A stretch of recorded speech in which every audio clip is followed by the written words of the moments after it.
Welcome to the IAGG 2017 Abstract Submission site. We are now accepting submissions for abstracts for the 21st IAGG World Congress of Gerontology and Geriatrics, an event which takes place on July 23rd to 27th, 2017 in San Francisco, California. In this brief tutorial, you'll learn how to submit your abstract for an oral communication paper or poster in 5 easy steps. To begin, log into the site using your GSA username and password. If you've previously been active with the Gerontological Society of America, you should have an existing account. If you're unsure, click Forgot Your Password to see if your email address is in the system. You can easily reset your password if needed. Once you've logged in, click the blue My Account button in the upper right and click Abstract Central. You will be brought to a general information page.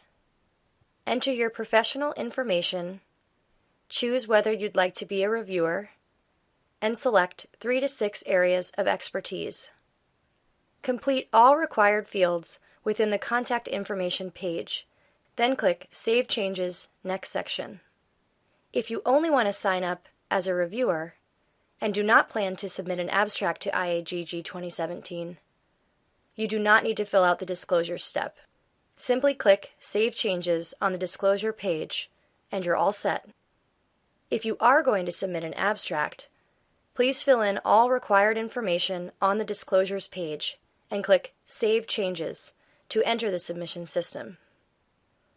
When your account is updated, you'll find some helpful information on the welcome screen regarding the abstract submission process, including the abstract submission deadline, which is July 15th, 2016, information and instructions for submission. You'll see a list of submission fees associated with each type of submission, helpful resources such as frequently asked questions and answers, and contact information for in-the-moment support during the submission process. Let's get started. Click the tab at the top of your screen for oral communication, posters, and individual symposium abstracts.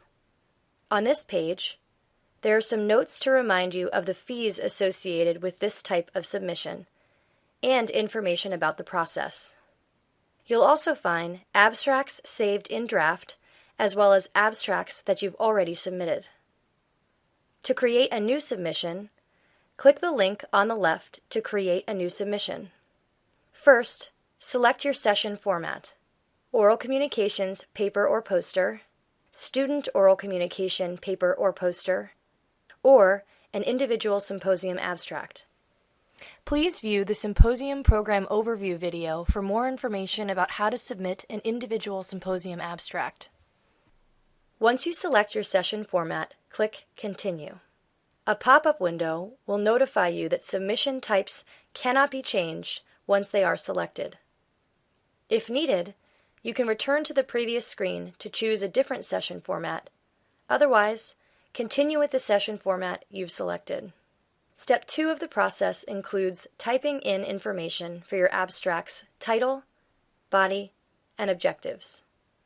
At the top of this page, you'll see some helpful guidelines to follow. Titles must be in title case format, following the APA style guidelines.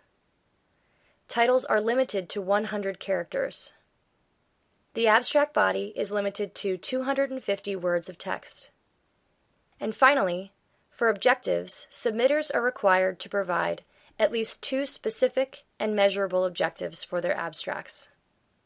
Scrolling down the page, fields that are required are denoted by red asterisks. Once you enter the abstract title and body, you are allowed up to 3 objectives, 2 of which are required, and the third is optional. Once you have filled in all required information, click the button to save and continue. Step 3 of the process requires you to provide additional information about your abstract, including selecting the session format, session topic, and session track that best categorizes your abstract. Scrolling down the page, You will again see all required fields are denoted with red asterisks. Use the drop-down menus to select your session format, up to 2 session topics, and the session track that your abstract falls into. Finally, use the checkboxes here to let us know if your abstract is related to or focuses on any of these additional themes. Then click Save and Continue. Step 4 of the process allows you to submit information about the authors who are associated with this abstract. At the top of this page, you'll see some helpful information about how to search for and add co-authors to your abstract, as well as information for how to upload your CV and access technical support. As the submitter, you are considered the primary author of the abstract, and your name will automatically pre-populate in the fields on this page. Once you have logged in and started an abstract submission from your account, you are unable to change the fact that you will be the person receiving all communications about the abstract. From the drop-down menus, you are required to select at least one institution that you, as the primary author, are affiliated with, but you are allowed to select up to 3 institutions total. You can easily create a new institution by selecting that option from the drop-down menu and entering the institution's name, country, state, if applicable, and city where the institution exists. Once you add a new institution, that name should appear in the drop-down menu. Here, you can easily edit or remove that institution name.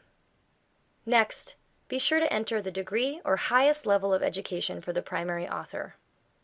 You can easily add co-authors by selecting the Add Author button and searching for the author by first or last name or email address. You may list up to 7 co-authors. Finally, upload a CV for the primary author by selecting a file from your computer and uploading that file. Once the file is uploaded, click Save and Continue. As you move through the abstract submission process, you will notice in the upper left corner, green check marks appear as you complete each step in the process. If you do not complete a step in its entirety, a pop-up window will notify you that there is an error or an incomplete step on a specific page. From here, you can either close the pop-up window and correct the error, or click Save and Continue to return to this step at a later time. You will notice a green check mark will not appear if you do not correct the error, indicating that you need to return to that step to complete that action before you are able to submit your finalized abstract. Next, it's time to review and submit your abstract. You will be prompted if there are any errors or incomplete steps in your submission. The system will indicate which steps are incomplete so you can easily make edits. Green check marks indicate that a step is complete. A red X indicates that there is an error in that particular section. In this example, Step 4 requires you to enter location information for a presenter. Simply click the Edit button to return to that section, and click the More Info button next to the author's name. Here, you are required to provide information marked with a red asterisk, including the author's first name, last name, city, state, country, and email address. Once that information is included, the green check mark indicates that this step is now complete. Returning to the Review and Submit page, the error warning is no longer there. Carefully review your abstract submission in its entirety, as this is how your information will appear in all program materials, and you cannot make edits after the submission deadline. Click the link View Proof to print the abstract submission or save it as a PDF. Click the button to complete payment. Here's where you can pay your submission fee using your credit card. We accept Discover, Visa, MasterCard, and American Express. The order summary in the upper right corner will tell you the total fee you are about to pay. To print a receipt, click the View Receipt hyperlink in the green box at the top of the screen. Or, if you return to the site at a later time, simply log into the site, click the tab for Oral Communication, Posters, and Individual Symposium Abstracts, and under Submissions, use the drop-down menu to view and print the receipt. Did you forget something? You may edit your abstract submission until the submission deadline, which is July 15, 2016. After that date, you are unable to edit your abstract. Click the drop-down menu under Action and select Edit Return to Draft. Make your edits and click Review and Submit to save your latest changes. You will not be asked for payment again. Thank you for submitting your abstract for IAGG 2017. We are excited to review your submission. Notifications will be emailed to the primary author regarding the status of your submission by mid-December 2016. For more information about IAGG 2017, including how to register for the event and pay the registration fee, or to learn more about the program agenda, please visit IAGG2017.org.